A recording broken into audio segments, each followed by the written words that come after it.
बसे हुए इलाके हैं, जहाँ पर माइग्रेशन की बात सामने आई, डेमोग्राफिक चेंज की बात सामने आई, जहाँ पर बढ़ती मुस्लिम आबादी की बात सामने आई, तो ये निश्चित था भारतीय जनता पार्टी इस मुद्दे को यहाँ पर हिलाने की पूरी कोशिश करती रही। और इसका मैं आपको बताऊं कि देखिए, ये आदिवासियों के हित की बात कर रही थी, लगातार बात हो रही थी, और झारखंड मुक्ति मोर्चा बार बार ये दावा कर रहा था कि जिस घुसपैठ का ये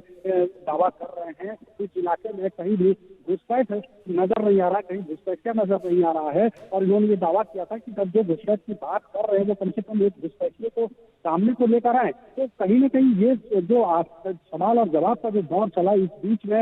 लगातार हेमंत सोरेन ने जो मैया योजना लागू किया या तमाम तरह की जो योजनाएं लागू हुई, उसके लाभ का ये असर है। दूसरी तरफ मैं आपको बताऊं कि अभी जो हाफिजुल हसन से हमारी बात हो रही थी, अल्पसंख्यक कल्याण मंत्री से बात हो रही थी, उन्होंने कहा कि मैंने उनसे अभी बात की, मैंने पूछा कि संथाल परगना में आप क्या देख रहे हैं कि आप, क्योंकि मध्यपुर का सीट तो वो अभी बढ़त बनाए हुए हैं, तो उन्होंने बड़े मतलब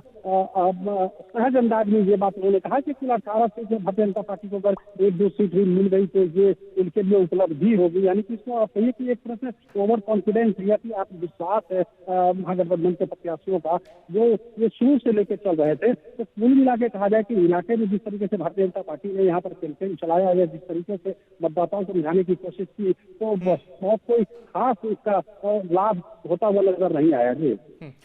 मैया सम्मान योजना की देखिए आपने बात करी, हालांकि मैं इसमें एक और ऐड ऑन करना चाहूंगा कि अबुआ आवास योजना, क्या ये वो 2 योजनाएं रही जिसको लेकर के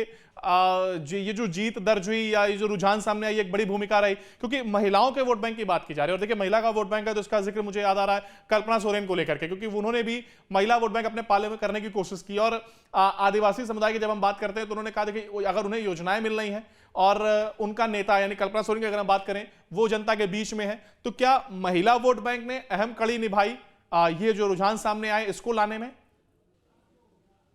जी देखिए, बिल्कुल अंकुर, मैं आपको बताऊं कि ये जो विधानसभा चुनाव था, जिस तरीके से कल्पना सोरेन ने मोर्चा संभाला था, करीब इन्होंने सभाओं का शतक लगाया था इस पूरे चुनाव के दौरान।